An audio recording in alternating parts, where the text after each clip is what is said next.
There are great Kabbalists in internet, and of course I'm being sarcastic, that explain to you all the incredible mystical and spiritual things and levels that a person accomplishes when he's doing a commandment, a mitzvah down here in the world. And when I mean a person, I mean a non-Jew.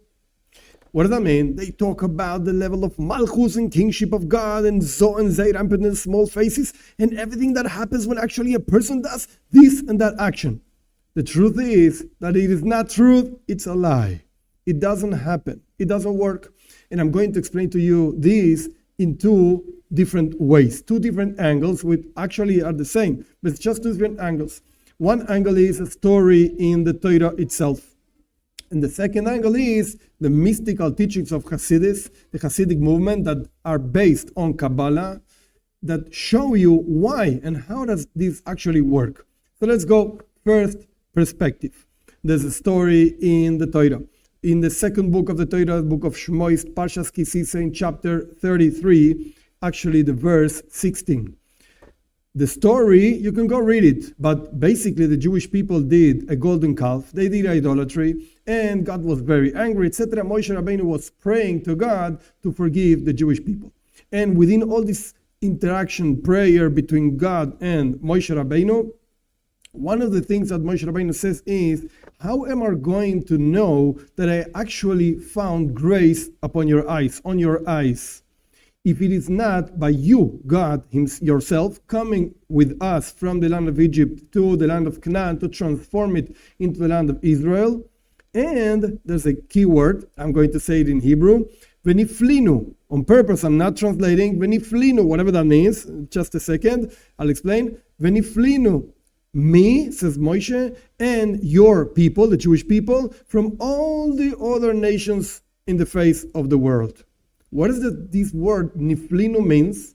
So the classical commentaries on the Torah, that means Rashi, that means Ibn Ezra, that means the Ramban, they all translate the same thing, actually based on the Talmud. And you can see the sources to every single word that I'm saying in the description actually of the class.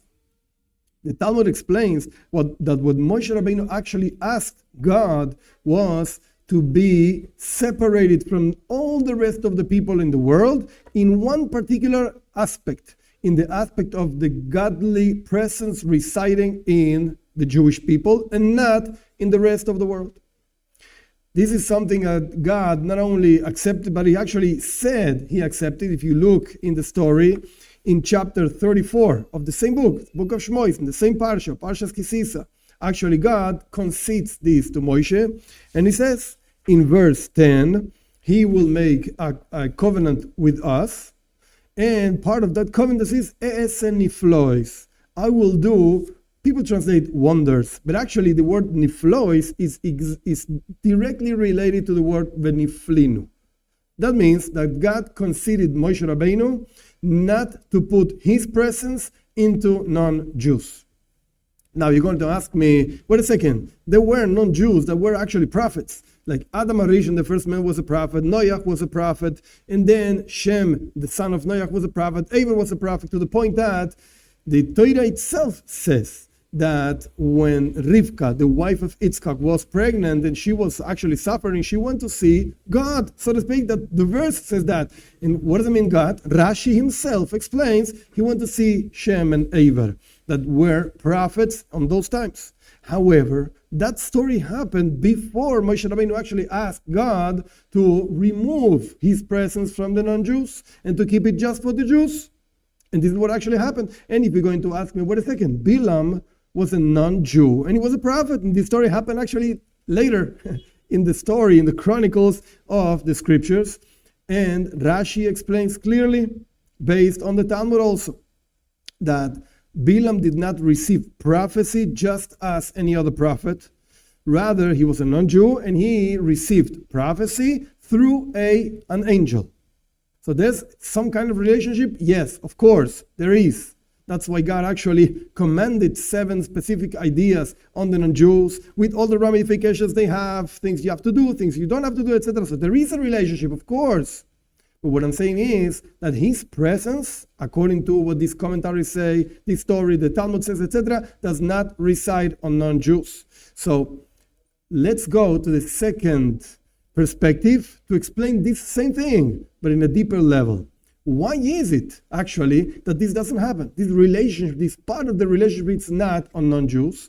So in order to understand this, we have to understand first a classical rule found in Kabbalah, in Jewish mysticism. There's a rule, I'm going to say this in Aramaic, and then I'm going to translate it. There's a rule called Isarusa dele Tatoe, Isarusa dele Eilo.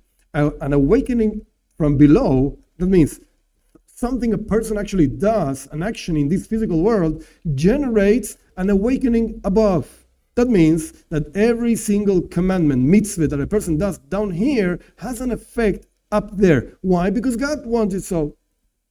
And our awakening generates an awakening by God. And that awakening means energy brought down into this world to cure the sick people, to give money to those who need it, etc., etc. That's the general rule. However, this rule only applies to Jews and not to non-Jews. How do you know that? The structural, so to speak, explanation, the deep explanation to this is that God made an oath to our forefathers, Avraham, Yitzchak, and Yaakov, and I'm being precise, these three people, and I'll explain in a minute why. He made an oath. And that oath, what does it mean? That God, because he wanted so, nothing actually forces God on anything. He wanted to be tied, so to speak, to the Jewish people in a way that when somebody does a specific action, has a specific result. Up there, spiritual, mystical, that actually expresses itself down here, again, in a physical way to cure the sick, etc., etc. Now, this oath, what does that mean? It means, again, that God bound himself to us because we are descendants of Avraham, Yitzchak, and Yaakov, the three of them. Actually, Avraham had another son, Ishmael. Actually, Yitzchak had another son, Eisav. Ishmael is known as the forefather, so to speak, of the Muslims, whatever. And Eisav is known as the forefather of Rome and everything that it actually represents, etc., etc. So you're going to ask me, wait a second, God made an oath to Avraham, Yitzchak, and Yaakov. So they also included Ishmael and Eisav are also included within that oath. And the answer is no. Because our sages say clearly in the Talmud that even though Ishmael was a son of Avraham, his descendants is Yitzchak. Even though Eisav is a son of Yitzchak, his descendant is Yaakov. And actually the oath goes for the descendants of the three of them, Avraham, Yitzchak, and Yaakov. What does that mean, descendants? Means either mother line from Avraham, Yitzchak, Yaakov until today, or a person that converted according to the rules of Judaism, Orthodox, etc., etc. I'm not going to go into the details. So the point is that this oath represents God himself saying, wait a second, if there's an awakening below, that generates because an awakening from above, because God wanted this. Not because of any other reason. But that does not include non-Jews. What does that mean?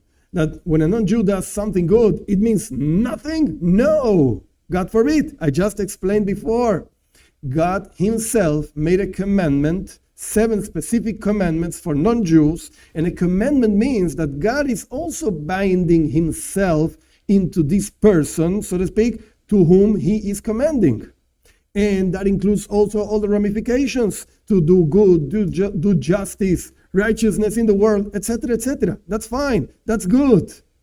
And there is some kind of relationship to God. But what I'm trying to explain is that all those mystical ideas and levels that the great, incredible, quote-unquote, sarcastic, Kabbalistic people, Mekubalim in the internet, between parentheses, if he is a real Mekubal, like one of those like real ones, he's not making videos on internet. Forget it. And that talks about me, myself. So, okay, we close parentheses. I'm not a Kabbalist, whatever. So God bound himself to the Jewish people in one way. Those mystical things happened for the Jewish people. And God bound himself to non-Jews in a different way. So those mystical things actually don't apply. So what I'm just trying to say is, even though this is true and it hurts, It is true. So somebody has to say the truth. So don't be a fool and don't pay your life to people that offer you mystical, spiritual things that you cannot actually prove that they're true, whatever. He says he's going to pray for you if you give me money. Who knows? Whatever. So what I'm trying to say is, don't fall into their trap. There's nothing mystical happening when a non-Jew does a Jewish commandment. All the things written down in Kabbalah apply to Jews and not to non-Jews. And again, this is true. And again, the sources, you can see them, each one of them in the description. And what's left for each person, for each Ben or Bas Noach, what's left is you have to be happy that you actually have a connection to God. God has commandments for you. God has a message for you. Within the Judaism, there's a message for non-Jews also. And as long as you stick to the truth, the real truth, so you have to be happy that you have a connection with eternity.